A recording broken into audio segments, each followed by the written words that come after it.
Paleontology is famously a very complex scientific field.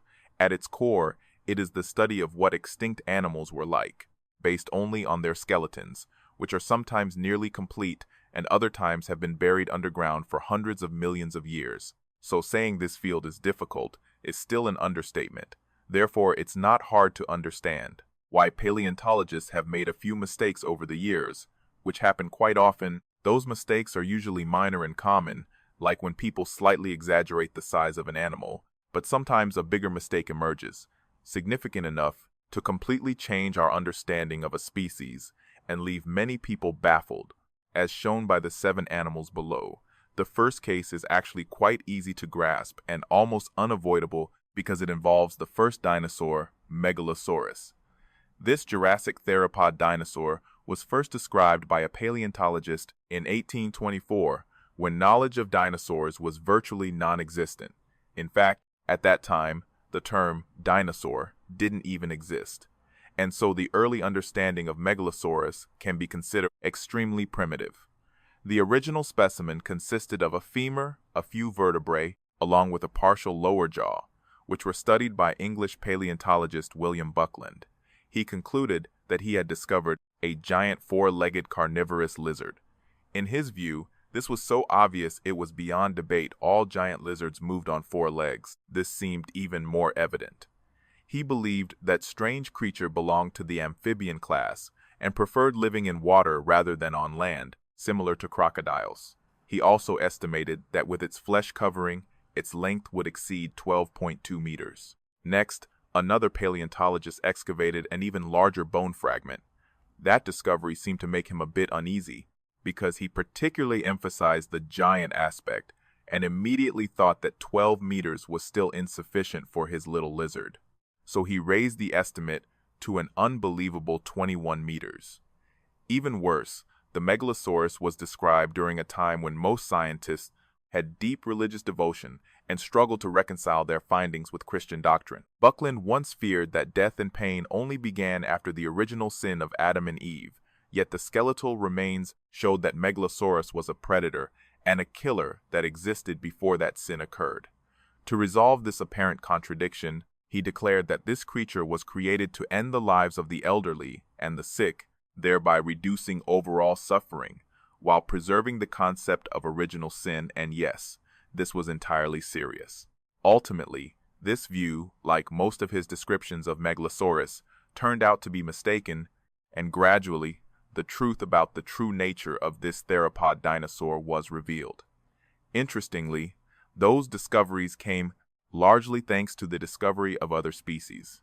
The skeleton of a theropod dinosaur was found nearly complete. From that, researchers concluded that Megalosaurus was not a quadruped, but a bipedal creature, not amphibious, and entirely terrestrial. Not only that, we have confirmed that it was not as large as previously claimed.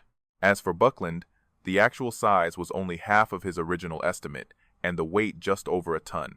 Nevertheless, it was still a large species for its time. This made it an unmatched apex predator in Middle Jurassic England. However, that is not all. Megalosaurus was misunderstood in the early days of paleontology, and many other dinosaur species suffered the same fate, although knowledge gradually improved over time.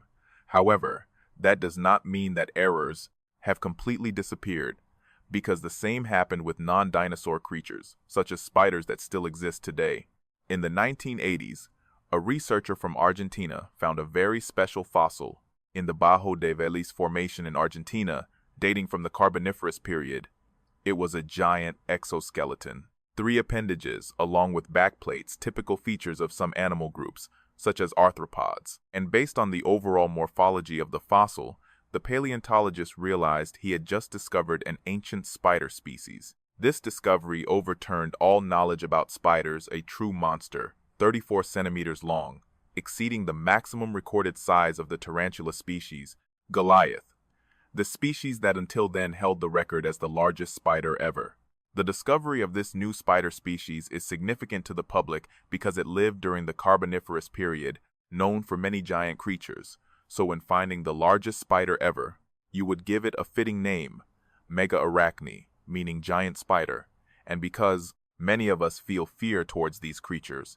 It quickly became one of the most beloved species by the public, and mega-arachne quickly appeared in museums, documentaries, and stores. Although widely known, there were still some skeptics because mega-arachne had unusual characteristics. On one hand, its carapace was divided by a suture, splitting it into two parts, front and back. Additionally, it possessed chelicera shaped like spoons, a feature never seen in any other spider. Nevertheless, these doubts were ignored, arguing that it was a new order within arachnids or simply a distinct species. Regardless, clarifying its details became difficult because the original preserved specimen was stored in a secure room, leaving the skeptics with only plaster casts to study. This situation lasted for 25 years, until 2005, when by chance a second specimen was discovered with an identical carapace and appendages, confirming that it was also a megalachne. This new fossil was much more complete. This seemed like great news, or at least that was the most obvious conclusion, because when they analyzed it, they discovered that its carapace and appendages were identical to parts of other extinct species, but not those of spiders, but rather of sea scorpions. Precisely, in some features, it was almost entirely similar to Woodwardopterus, a eurypterid from the Permo-Carboniferous period of similar size.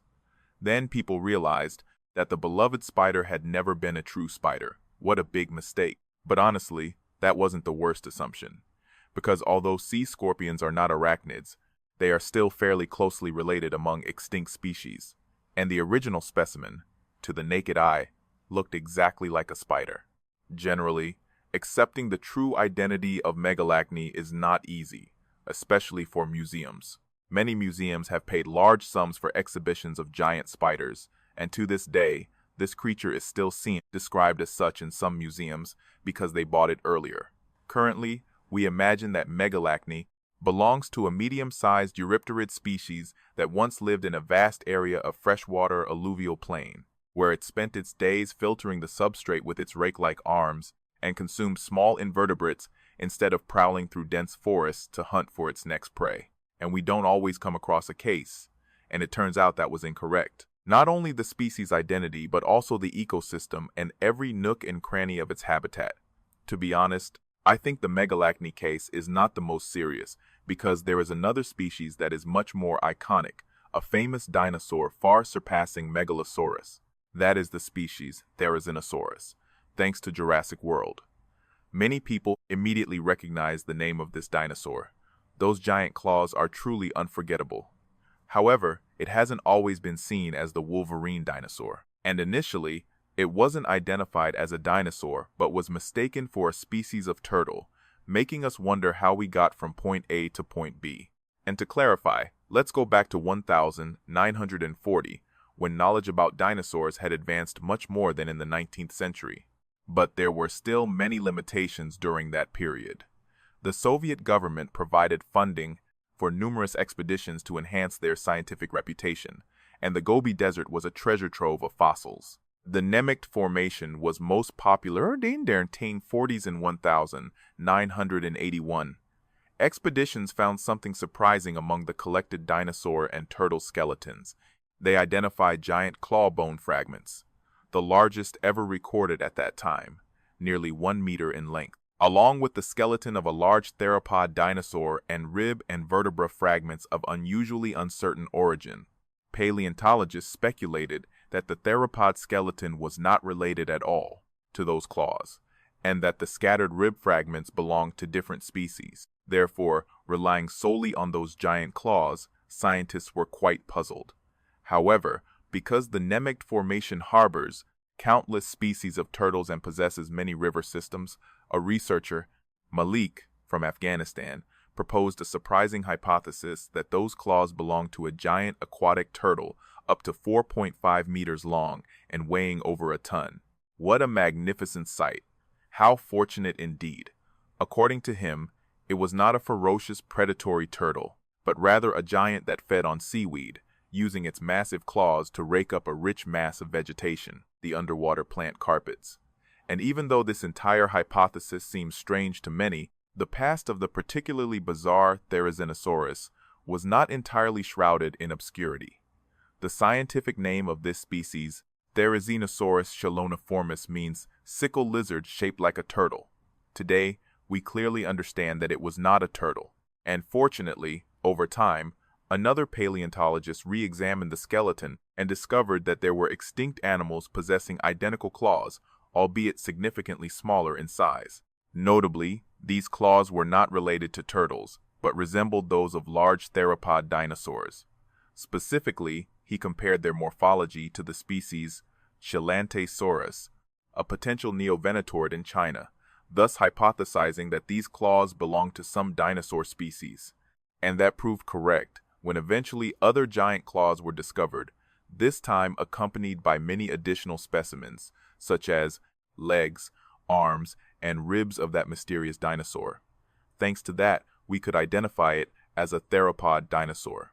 However, although it is well known today, many big questions remain because their use is still debated.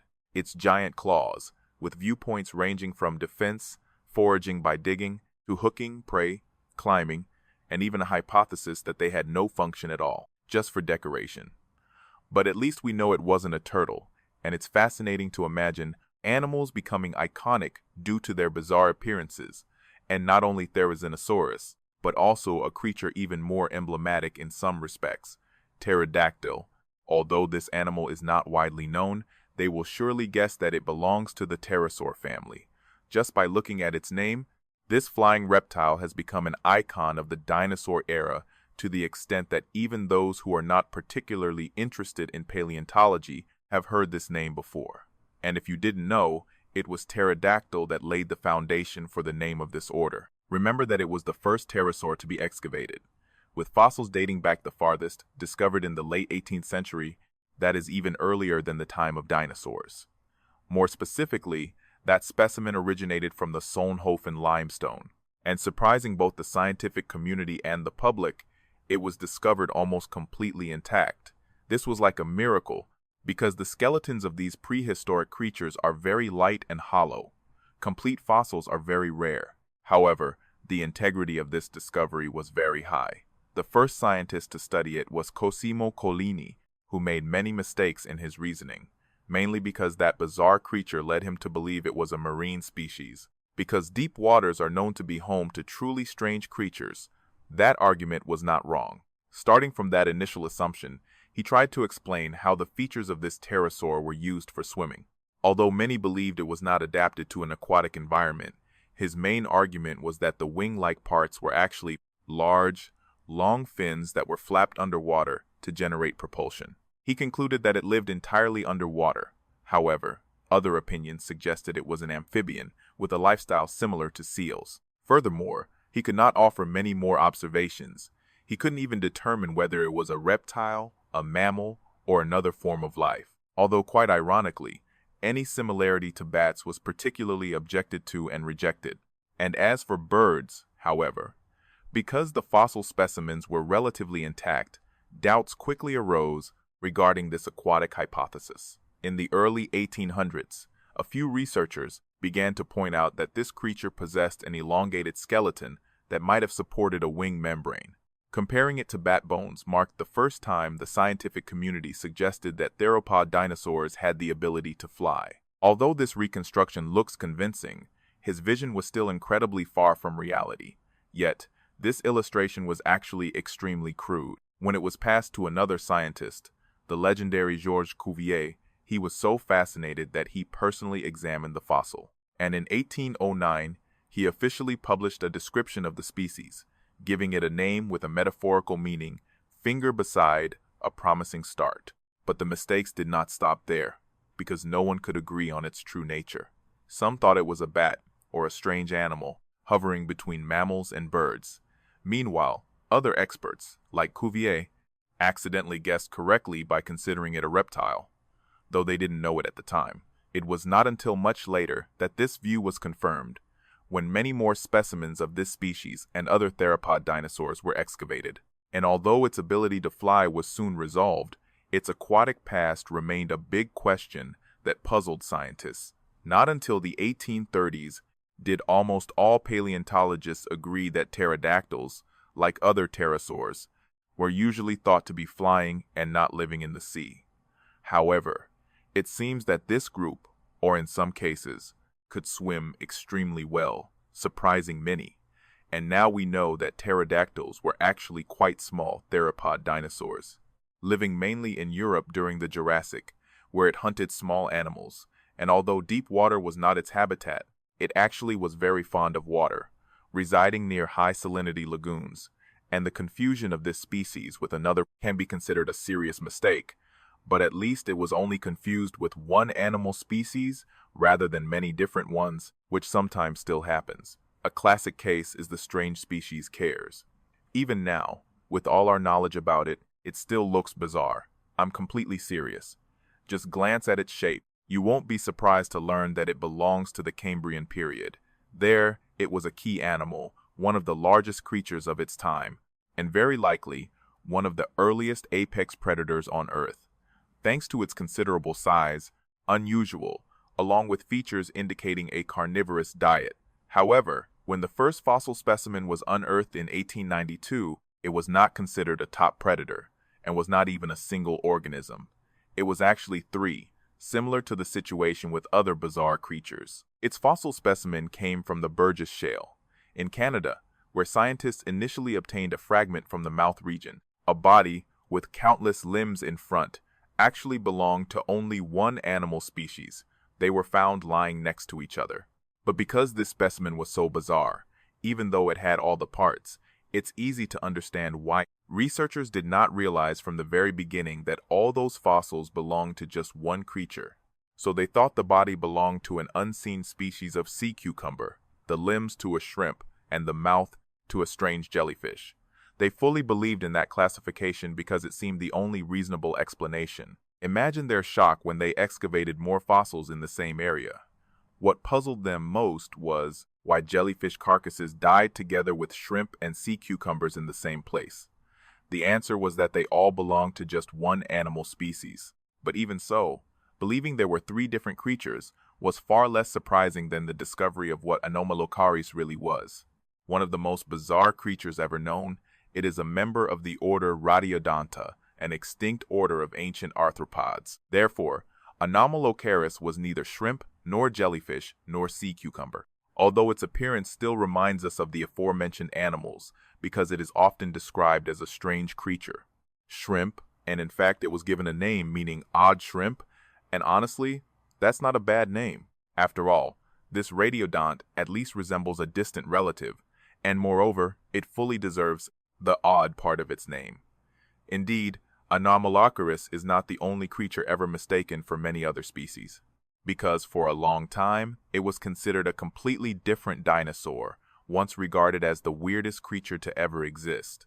While most misunderstandings stem from misinterpretation of findings, this time the cause came from things not yet found and is directly related to the unique Deinocheirus. Today, it's hard to overlook Deinocheirus thanks to its appearance like a giant duck with those fearsome arms. However, during the early stages of discovery, people only found a small bone fragment, similar to the case of Triceratops. This dinosaur came from the Nemegt Formation, where scientists encountered heavily damaged forearms, a shoulder girdle fragment, along with vertebrae and ribs.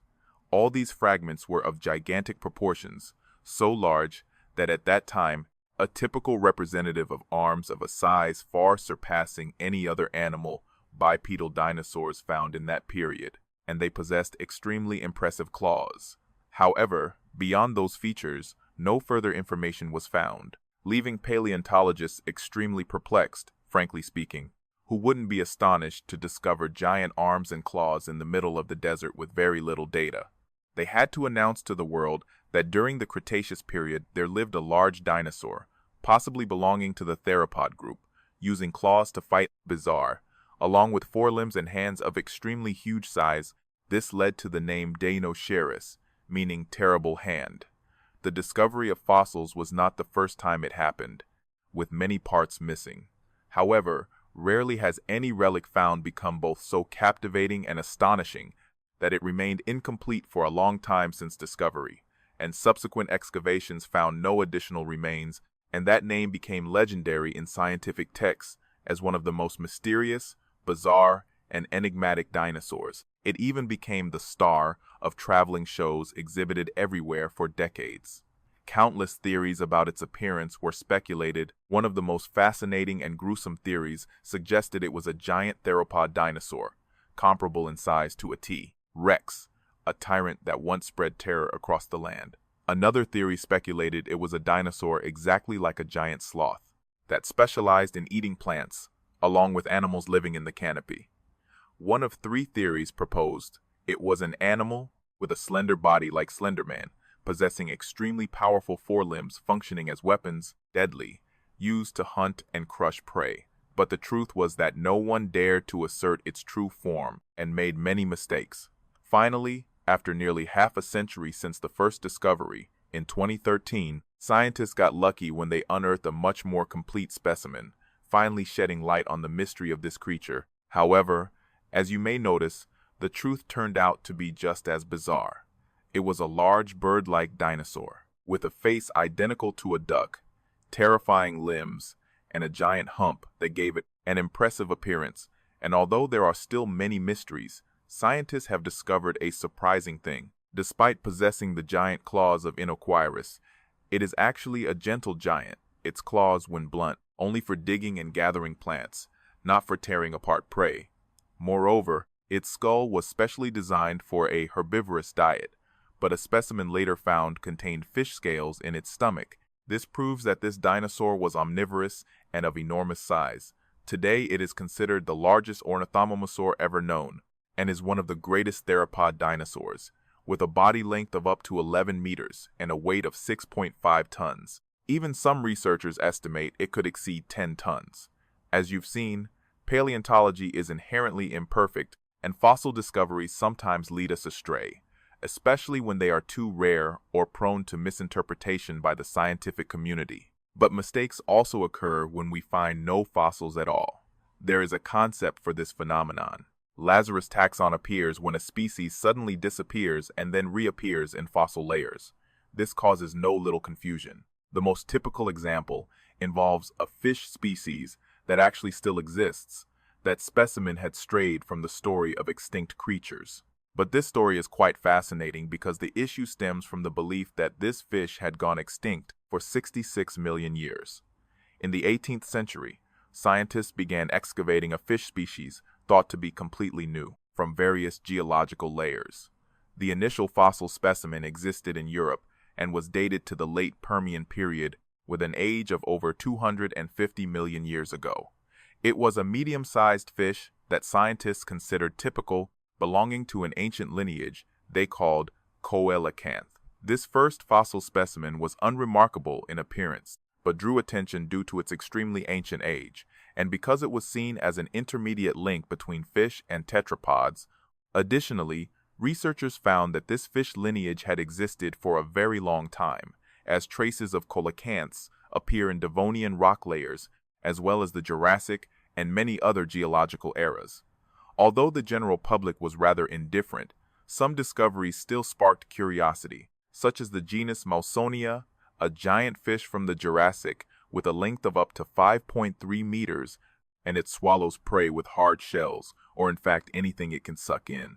This giant and its relatives were once a familiar part of prehistoric life, until they went extinct at a very interesting time, 66 million years ago, right at the catastrophic extinction event, which seems to prove that coelacanths, along with non-avian dinosaurs, shared the same fate. And then, an absolutely crazy event occurred in 1938 off the coast of eastern South Africa. Some fishermen were returning to port after a hard day's fishing, when the captain called a museum curator to report that they had caught a large catch of fish suitable for an exhibition. She came and examined the pile of fish, most of which were sharks. However, among them, she noticed an unusual blue fin. She pulled it out and discovered a fish of remarkable size, 1.5 meters long, far different from anything she and the other fishermen had seen in 30 years of work. Believing in the importance of this discovery, she kept the fish and sent a letter to a famous scientist describing her discovery. A fish covered with thick scales, almost like armor, with fins resembling limbs ending in a tuft of filaments. Along with the detailed description, She also included a drawing. About 2 weeks later, J.L.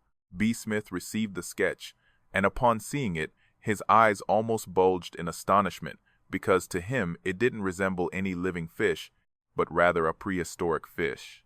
Yet, cautious not to let his emotions loose, he instead just wrote down, in capital letters, as if to hold onto every moment. Then they sent him scale samples that completely confirmed his doubts.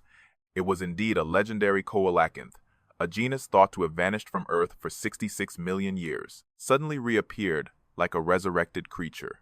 When he saw the specimen with his own eyes, he described the feeling as being hit by a furious thermal shock that made him tremble with extreme joy. His entire body began to shake, because before his eyes, without a shadow of a doubt, was the coelacanth of the genus that today the world knows as Latimeria. That discovery became a global sensation, spurring countless expeditions to hunt for more specimens and revealing a second, surprising species. Today they are known as the West Indian Ocean coelacanth and the Indonesian coelacanth. Similar to their fossil relatives, modern coelacanths can grow up to 2 meters long and weigh about 90 kilograms. They also have a very long lifespan, up to a century. Scientists have had the opportunity to study them more thoroughly and even sequence the entire genome. This led to the discovery that, contrary to previous belief, coelacanths might belong to the Actinopterygii rather than the Tetrapoda, the closest evolutionary branch. In fact, this title belongs to the lungfish. They also noticed that coelacanths are still evolving constantly to this day, even though they look quite similar outwardly compared to their ancient ancestors. Remarkably, considering the hundreds of millions of years they have existed, and honestly, it's no surprise that creatures like the coelacanth still exist in today's oceans, especially when you think that humans have only explored 1.5% to 20% of the total. And within that explored range, we have discovered some extremely bizarre animals. Thank you sincerely for watching Zoo Extinto's video. If you enjoyed this video, below are other videos you might be interested in.